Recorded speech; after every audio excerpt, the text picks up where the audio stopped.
To effectively communicate, we must realize that we are all different in the way we perceive the world. And we must use this understanding as a guide to our communication with others. Today, we have our astute guest, Ms. Oksana Hera, to provide her valuable insight on the topic email and chat communication for international teams. Our honorable guest, intercultural communication trainer from Lviv, Ukraine.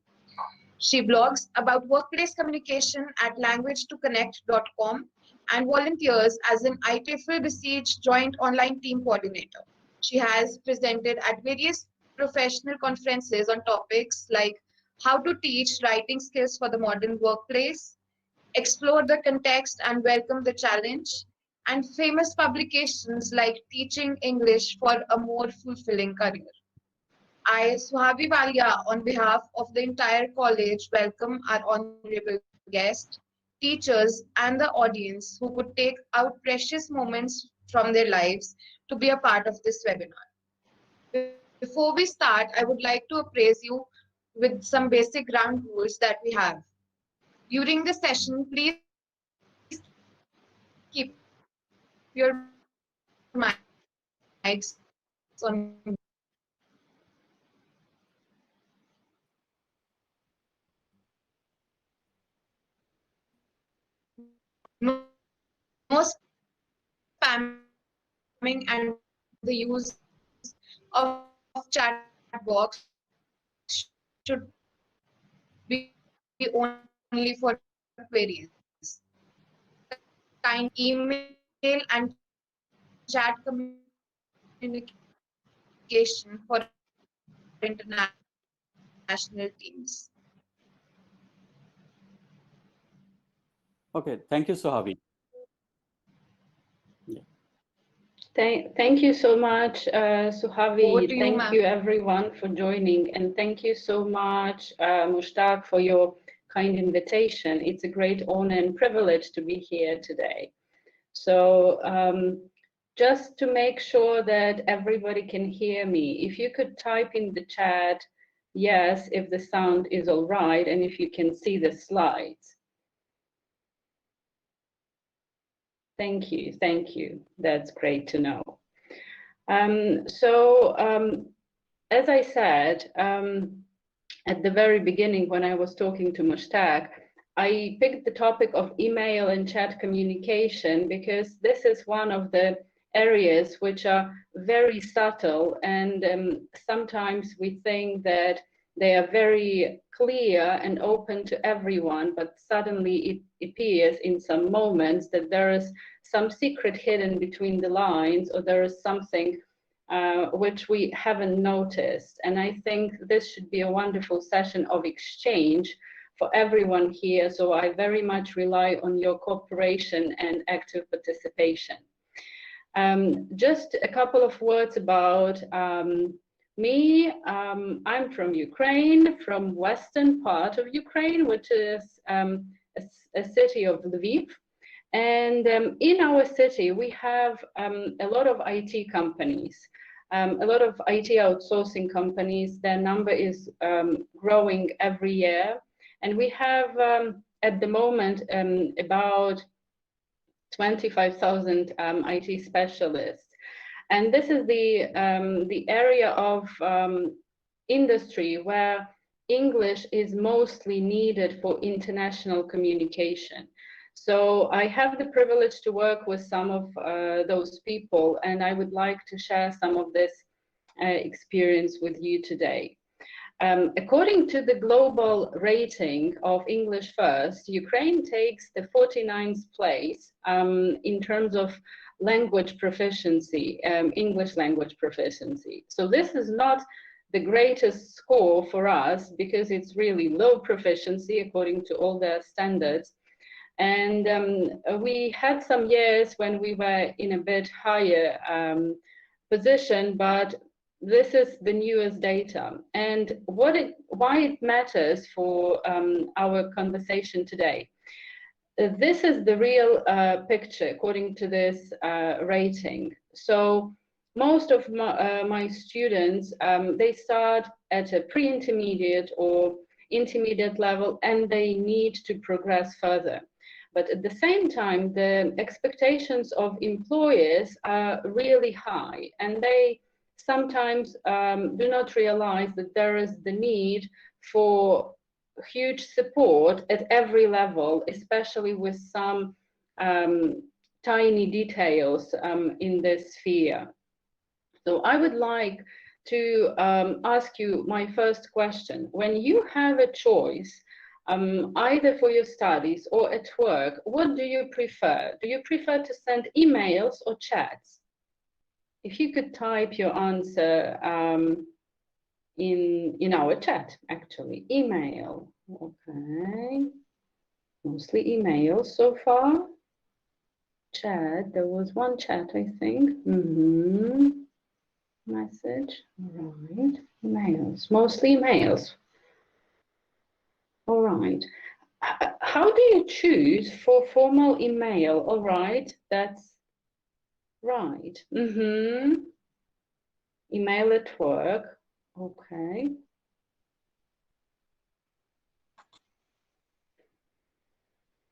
In your opinions, yeah, formal way is email. So mostly email that's at work, right? And it's formal.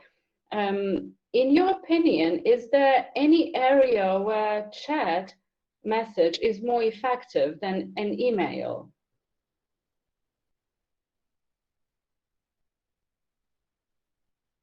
It is faster. Agree. For group discussion. Exactly. Right. Quicker response. Easy. Convenient. For informal, right? If you know the person, okay. Handy, informal. For clarifying. Thank you, Alisa. Wonderful. Emails are professional. True. And do you see any limitations when you send an email or chat message? Time constraints, choose chat. All right. More memorable. Time. That's the main idea. Quick, convenient. All right. Quick response. Exactly. Yes, email can get lost due to flooding of other emails and no immediate feedback. Right. Fantastic. Thank you so much. Thank you. So let me share one of the examples with you. This is a very short one, and I indicate on purpose that it came in as an email, this short message. In your opinion, what can go wrong with such a short message?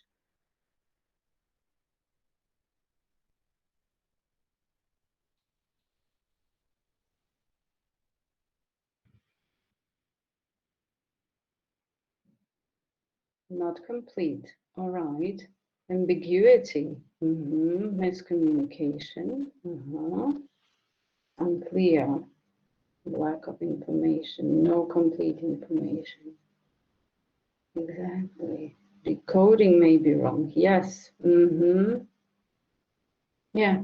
Not clear. So true. Without any extra background and any extra context, it's really hard to understand what is going on in that email. Totally agree. So here is one idea. If you look at this email and you see that there is only my name, if I receive it, there is only my name as the opening line. A little unprofessional, all right, language barrier. And there is no salutation. So the thing is that if there is no hi or hello or some other form of it, or dear at the beginning, some people see it, some communicators see it as unprofessional, as you said, totally, but others see it as something totally unnecessary. So for those who think that it's unnecessary, they are saving time. And for those who see this first message, this first line, opening line, missing, they think that their sender, their colleague, is not polite enough, and that sort of leaves some trace on this further communication. It is quite popular, for example, for some, how well you know the sender exactly, Lalisa. It is quite popular among some communicators, for example, who prefer American standard of English, and it's totally acceptable if you know their style, right, or if you know the sender quite well. But for example, for somebody from Ukraine, if you receive such a message as the first email, opening one during the day, it's still preferable to add at least hi, and that changes the whole tone of communication. Wonderful. Here's another example, and this is part of a project chat message. This is just the first part. There will be 3 altogether. My question for you is, do you find anything unusual in B's response? So there are 2 people, and is there anything unusual for you here?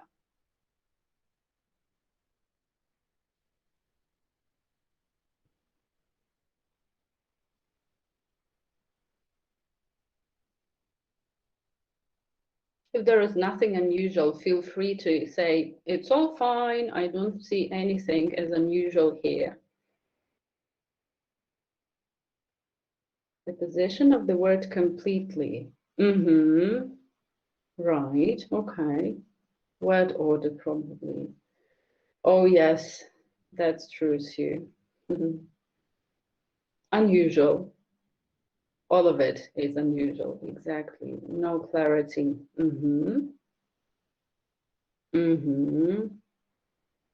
From a story point, exactly. The tone isn't proper. Lack of punctuation, totally agree. The sentence formation. Confusing, exactly. And grammatically wrong. Doesn't communicate the message. Right, not appropriate. All right, all right. So this is the first part of this.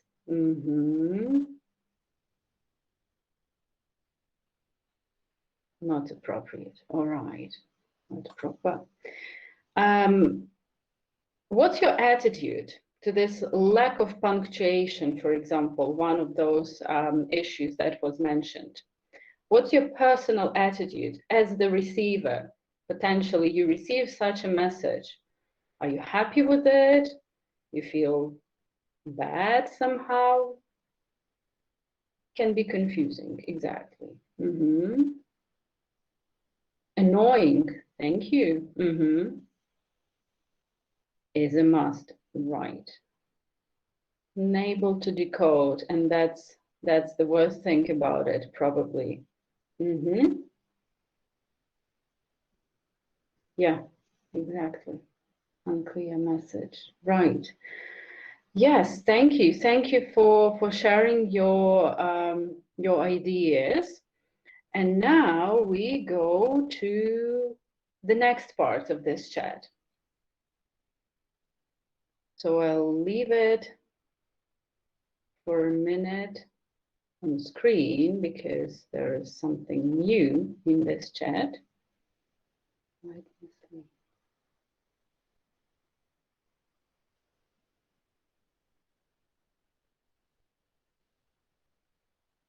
So my question for you for this part of the project chat, anything unusual again about the lines of speaker B?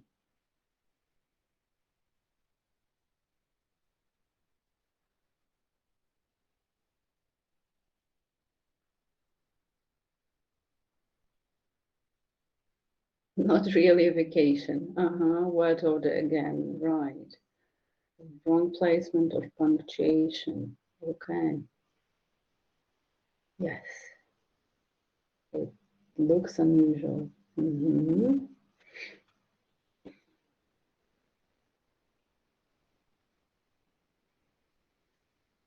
Closing parenthesis after sorry. Yes. All right. Interesting. Let me take a note of it.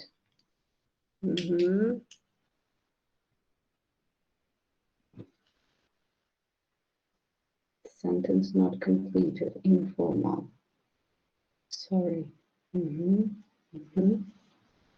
Informal. Yes, the whole message could be really different just with a couple of commas and full stops. Not correct. All right, wonderful. Thank you for all the input. What about A lines? We were mostly focusing on B's.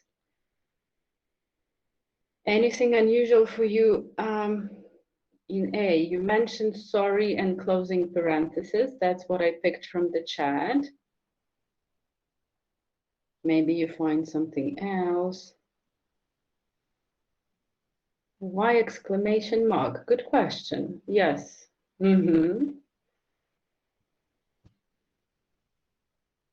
Right. Again, exclamation mark. The bracket after sorry. Oh, fantastic. Homework. Yes. What's homework? This way, the spelling.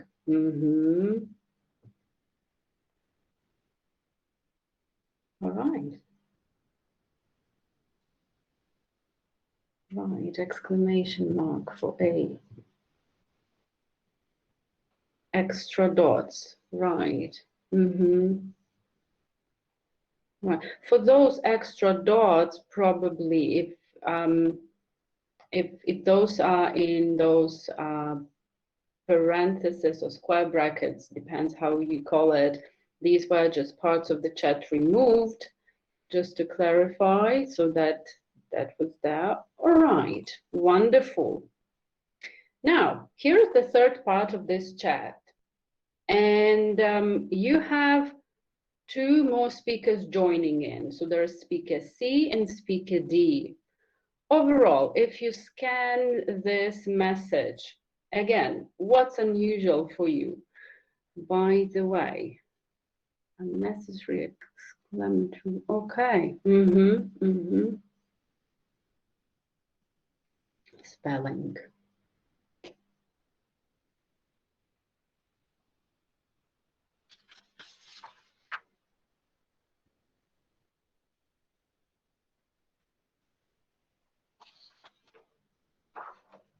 Doesn't need abbreviation. What is IDK? IDK, as far as I know, that's what they use for saying I don't know about girls in this case. The word, the word AWK. Capitalization of the words, right. Oh, that was new for me too, Lolita, while I was learning something about these messages for our session. You instead of you, exactly. All right, fantastic. Thank you so much. So before I move on with some of those analysis, let me answer the questions I've seen so far. When you say that there is extra exclamation mark, for example, for speaker A after have a nice vacation, that's often considered to be just a stronger wish, saying, I really wish you to have a nice vacation. So that's what I know from those who were writing it. And this bracket or parenthesis after sorry for A, this is the way some people put smileys. So instead of adding a smiley, you add just one parenthesis, and it means I'm smiling. It's a smiley face or an emoji, a simplified version. So that's what I can add at the moment. And now, yeah, so if we focus on B's section of this chat, totally agree. When I was preparing, that's what I thought too, of like lack of punctuation, lack of capitalization, sometimes no capitalization at all, some spelling variations. I'm not calling anything of that a mistake or a wrong form. I'm just calling it variation for the time being, and lack of clarity as a result. Absolutely. In those parts where we had speakers A, C, D, if it may be very subjective view of mine, so feel free to comment, but I somehow saw more punctuation added on behalf of these three participants. I saw a bit clearer capitalization, for sure, if you don't take into account this abbreviation for I don't know with C, and I noticed more standard spelling, something which is considered standard. Here is my question for you.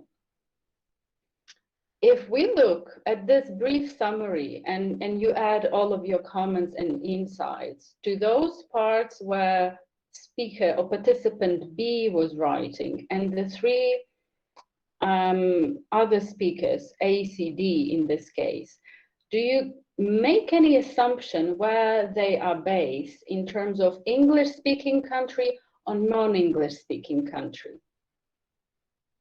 Are you able to make any assumption based on this data? If you could type in the chat, that's very interesting to see what you think of that.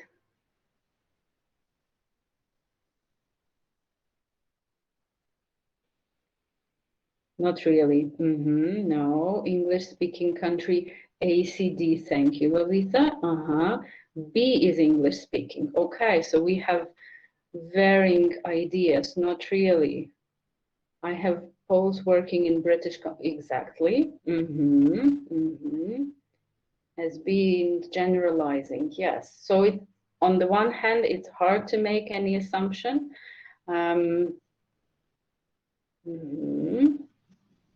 Right, just waiting for more comments to go through chat, because somehow they go in batches. Be English-speaking country. All right, Javi. All of them have some exposure to English. True. Their everyday communication at work is in English, if that's part of that chat. Right. Right. So here's the idea that I've noticed while working with some of Ukrainian professionals based in Ukraine.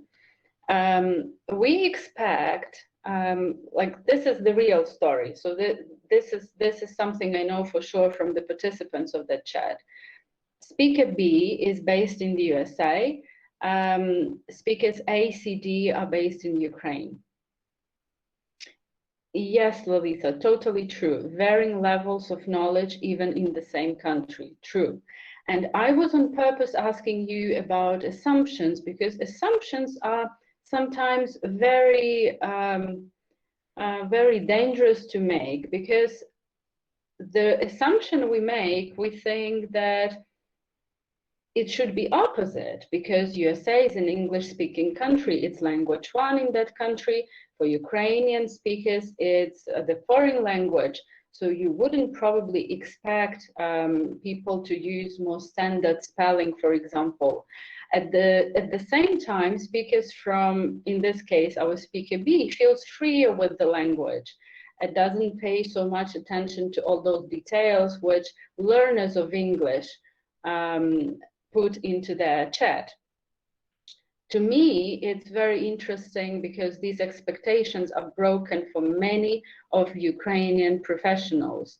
because when we hear somebody's from an English-speaking country, we accept them to set some standard, to set some example probably for us to follow. And very often in this specific context, it turns into something different. If we look at some of those conversations in the chat about have a nice vacation and I don't like homework, we see that there is not only project related information, it's also some kind of relationship building, because well, I'm not sure how many professionals take it seriously to be talking, for example, about whether you like doing some housework or not, and if it's part of proper conversation to talk about vacation, to wish a good time to someone from a different team. For many people, it's relationship building as well. And this is important for everyone to remember, that everybody has a different limit, whether you can talk about it or not.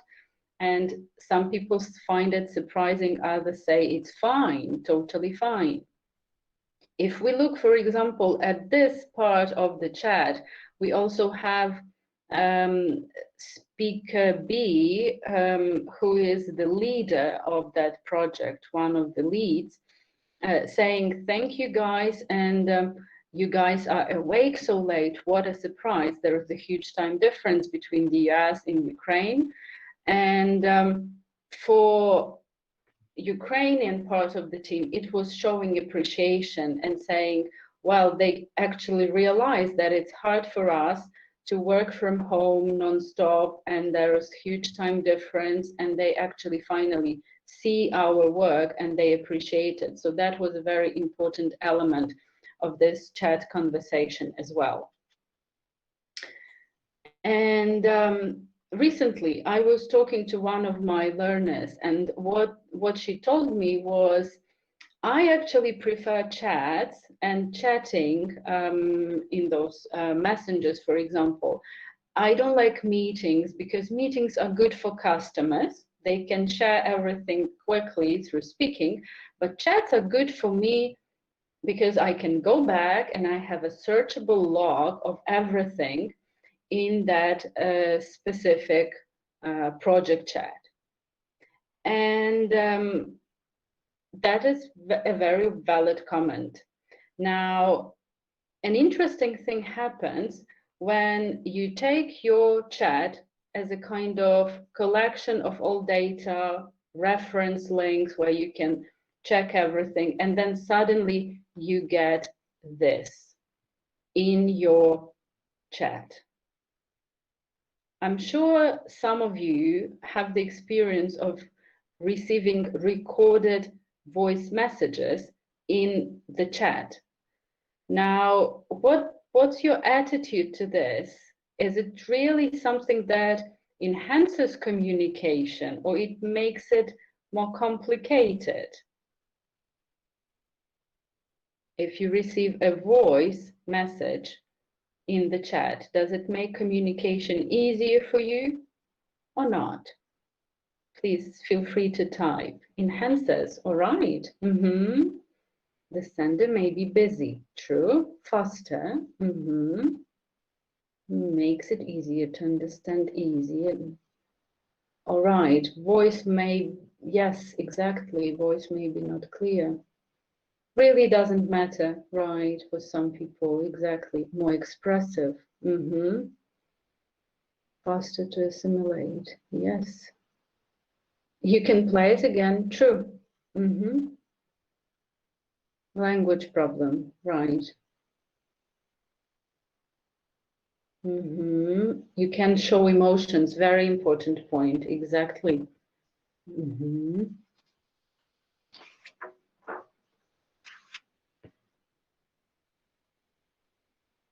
Right. Yes, absolutely. All valid comments. It helps to notice the tone of the person's voice, right? Right, in an international chat, this is very good comment. One may not know that language which the receiver understands, right? So we have to make sure that if the language of the chat for international communication is English, we have to remember that even the voice messages should come through in English. Absolutely. Right. Thank you. Now, voice might have higher impact. So true, so true. So what is important to remember is that everybody takes it differently. For some, it's a barrier, it's a challenge. My chat becomes no longer searchable. For others, it's just faster communication, positive impact of emotions, and just much easier communication channel, and you can re-listen if you need. Wonderful.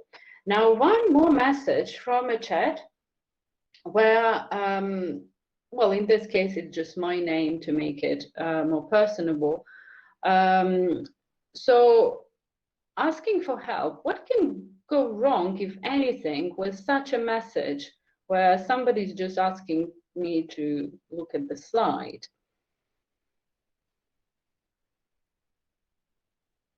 Misunderstanding, totally true. What kind of misunderstanding would you expect in this case?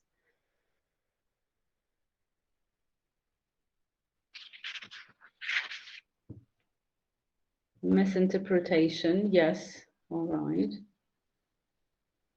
Tone, okay.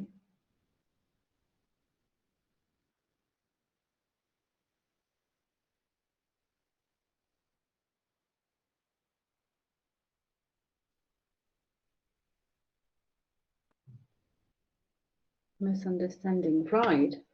Now, let me show you this. Would this help you to identify what kind of misunderstanding may happen? With this some extra line on top of this message?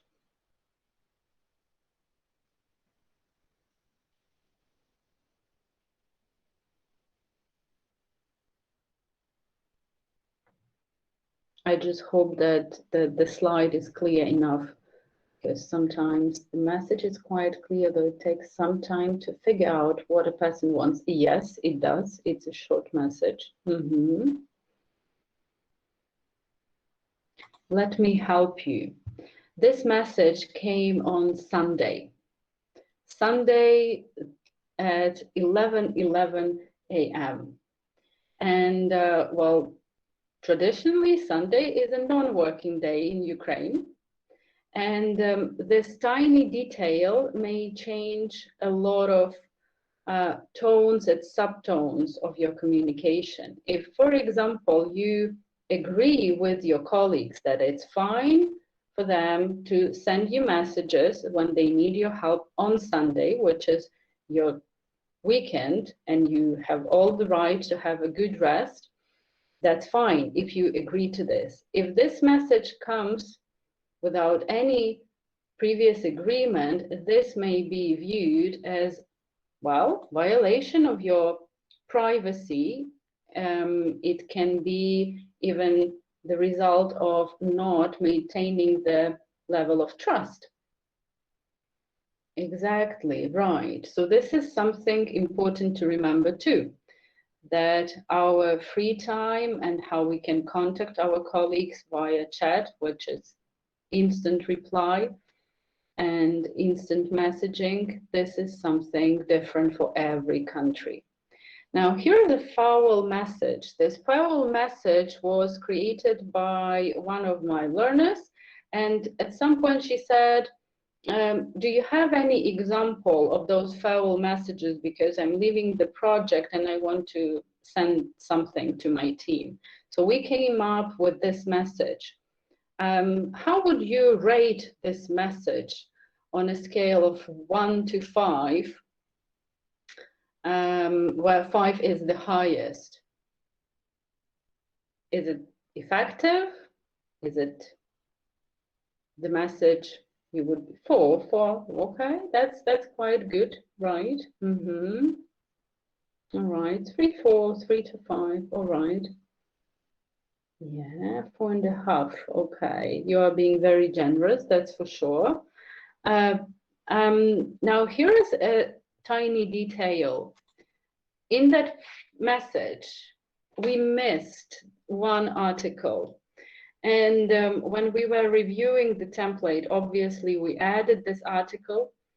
It's understandable, yes, that's the main thing. But funnily, I know that, and in this case, when I say funnily, I don't mean anything bad here, but some people take accuracy very close to heart, especially in those final messages you send to your team. And it's something that really causes them pain when they see, oh, I made that mistake. But most people say that's fine, it's understandable. The idea was clear. You were sending your best thoughts to your team and you just wanted to say goodbye in a nice way. Not sure many people actually saw this missing article in that message. But there is something more important about this farewell message. It's not always that people can send it. For example, from my experience, and that learner of mine was asking for help because it was the first time she was actually sending such a message, and it wasn't the first time she was changing her job or leaving the project. In some of companies that I worked with, I know for sure that such messages were not allowed at all. And that was part of unwritten rule, so to say. But I know from people that they felt their work was not appreciated enough because they had to leave the company or project without even having the possibility to say a final goodbye to them, at least to people on that project for that moment. And with all the discussions we had, we decided that having a farewell message allowed to be sent is a very good idea. Now, in one company, I decided to send such a message when I was leaving. So I had a couple of groups and I decided to send it via our Slack chat. And I actually thought that people would somehow react to this message. What happened with that message was that I got this kind of reaction. And it was totally fine. At least people clicked on some smileys or emojis. Most of them were sorry if you count like 25 to 5. What those 5 upside down smiley faces meant, I still have no idea, to be honest, but I hope they were just happy to support me in this way.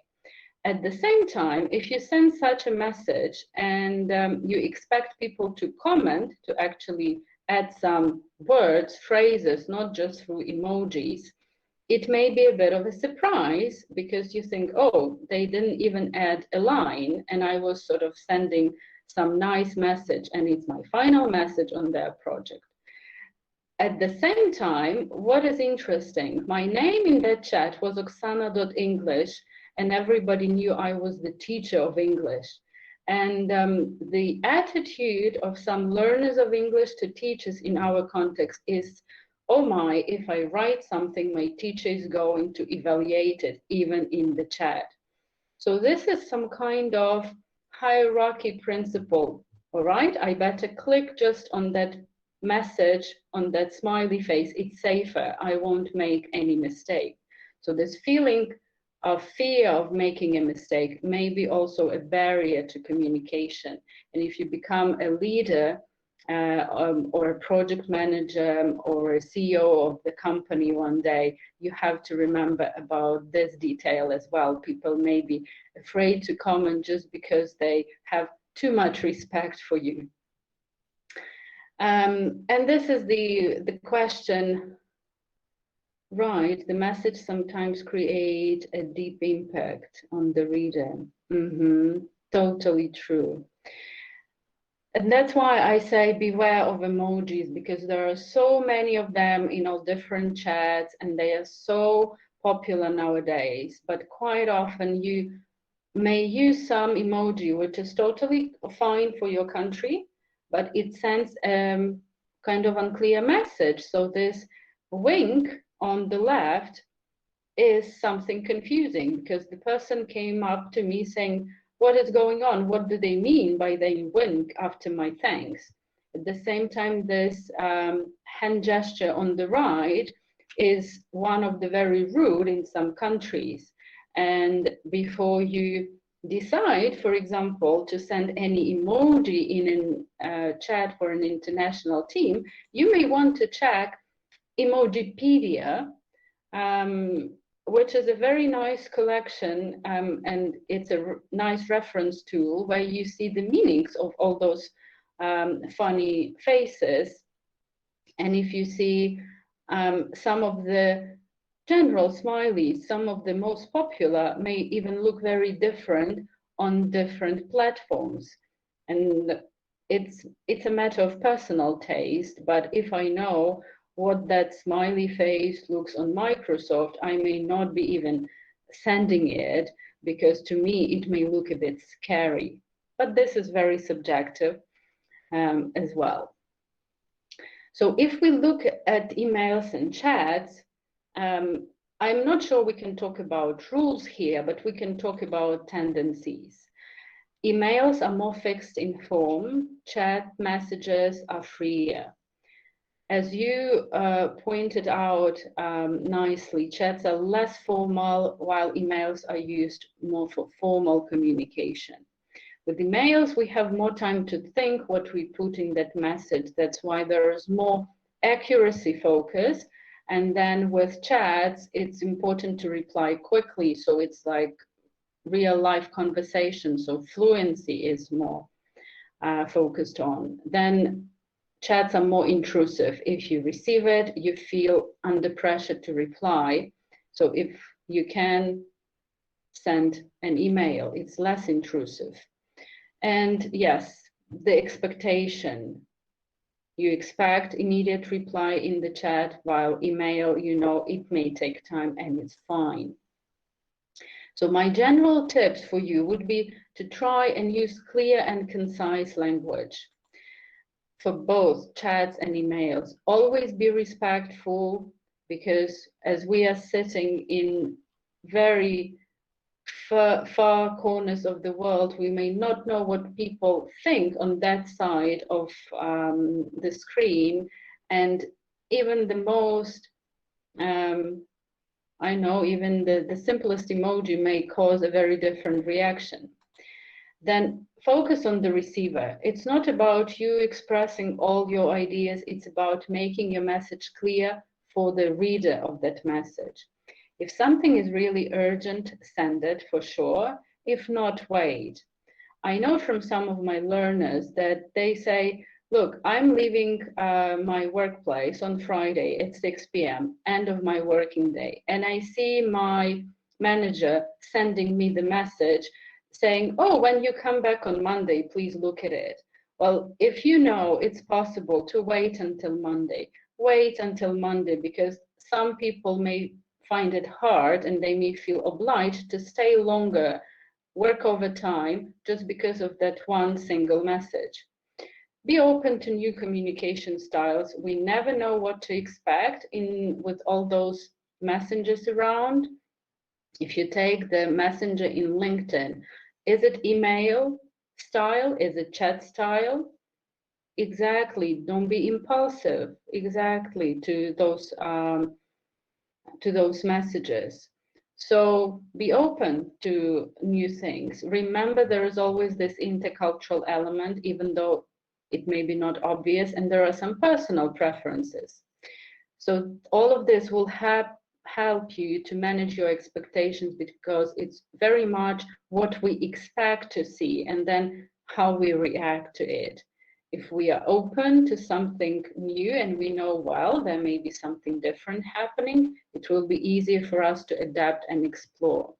Now, as I know that you are all doing your MBAs, I will take this moment to ask you, if possible, to remember that you are setting an example to your teams and you are leading by example.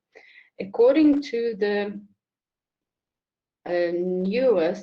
the fourth report from LinkedIn on workplace learning, you can see that communication takes 40% among the highest priority skills. And leadership management and even creative problem solving, it all can happen through chats and emails. So these communication skills, they matter a lot. And whenever you send any message as a leader in some role in the team, in the company, there is the linguistic element of it, the language you use, there is the pragmatic, what you mean, but also what other people see in that message, how this helps you to build trust, how this eventually builds corporate culture, and how it evolves into company success or certain issues happening and maybe huge turnover and people leaving the company. According to Kevin Murray, in his book, Communicate to Inspire, he says that it's something very important to remember that ethics, relationship, trust, and reputation are intangible assets, and they are sources of incredible value to any organization. And it's something where communication is involved. Every of those elements has communication as another integral part of it. So please, if possible, lead by example. Your messages are an example to your team. You are part of the team and you all cultivate this team culture. And if possible, feel free to give your team a voice. Discuss what are the restrictions, what are the limitations. If you have certain preferences within the team, let your team members tell you openly about that and feel empowered to negotiate those rules openly right from the very beginning. It will help you and save a lot of time. This picture comes from a totally different sphere. It was one of the photos used for a very famous TV show on our planet. And I think that by sending every message, you are building your own planet, you are building an ecosystem that helps you to either grow, develop, and feel empowered, or it may cause some other reaction. But we all hope that knowing all those details and being open to new challenges and new knowledge, you will all build a very successful ecosystem. Thank you so much. And I'm really looking forward to your questions.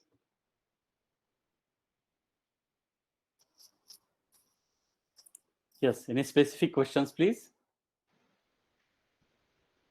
It may take time to come up with a question, so that's totally fine. Take your time. Sir, excuse me, sir. Yes, Mridul. Sir, in that priority, you have said the priorities.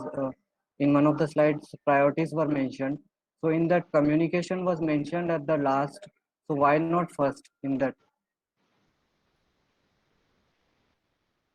Okay, I think he's referring to priorities. Okay, could you please ask your question in the chat box?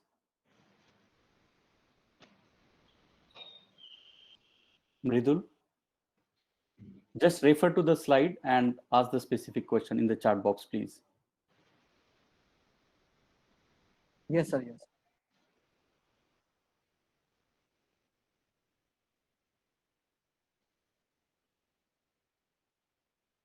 I think he's referring to LinkedIn survey. Leadership 52%, Yes, then yes, creative sir. solutions. Is that Yes, the yes. one? Yeah. Yes, sir. Absolutely. All right, let me go back to that, maybe.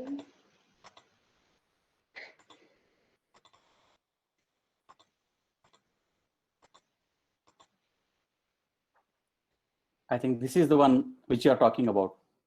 Yes, sir. Yes. Mm-hmm. So if you could please repeat your question, maybe I missed it because of some connection issues.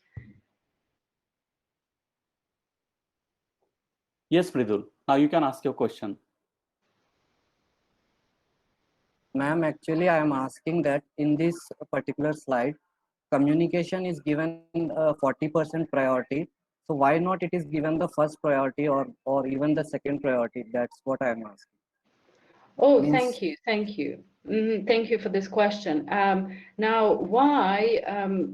Honestly, I think that is just this year. That was the report for 2019, and that's the data LinkedIn collected from their platform and how users selected their courses and what they were most interested in learning.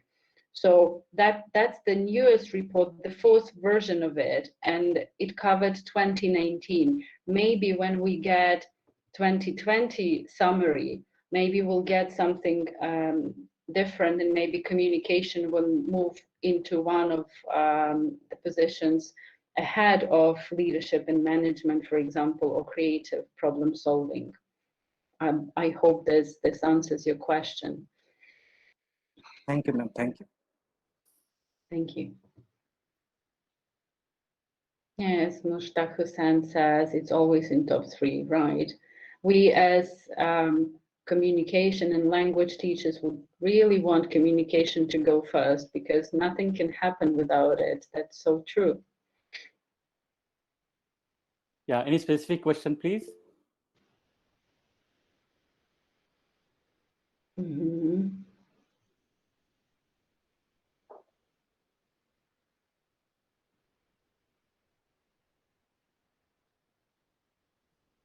Maybe we can take 2 more questions if you have any.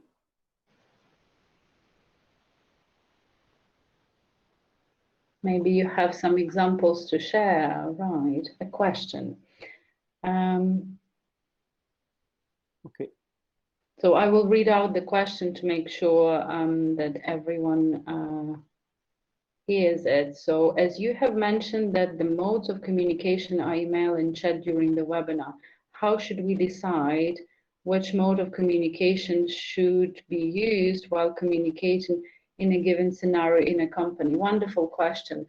Well, if very often you just don't have a choice because you come, you join to the company, you join the project, and they just tell you, if you have this type of question, type it in this chat. If you have this type of question, go there. But if you are someone who can take a decision, or you join at the stage where you can actually influence that decision, well, it's totally it's up to you and your team to decide. Whatever is better for you. My feeling and my very subjective, probably and limited experience in this case is that people really see it. If something can wait, it can be email. If something can should be even replied to urgently, that's the chat. But it's very important to decide with the team to agree. If everybody knows where to look for that message, this is good, because if you don't specify and if there is some disagreement on those channels of communication, it may it will become confusing and people will skip messages, people will lose information. So better just agree with your team and stick to that plan, and feel free to revisit it from time to time, because goals change, preferences change, and after a month or 2 you may say, no, let's switch to a different channel, let's move from email to chat, or vice versa. How to make an email? Sorry to interrupt, ma'am. Please go ahead. Ma'am, I wanted to ask that is it okay to have mode of communication via email and chat simultaneously, as in communicating via both the modes of communication? Because for a given scenario, a person behaves differently with any kind of communication. So if a person is not comfortable via a chat, I can communicate via chat as well as email, because I don't know how this person in front would react to it. Is that fine, or we should always choose one mode of communication? Thank you for your question. I think it's fine if both of you agree to it. If you are not sure, feel free to ask. Feel free to ask that person, do you prefer email or do you prefer chat? If they tell you they have preference, all right, feel free to follow. If they say there is no preference, you may say, well, let's then communicate here.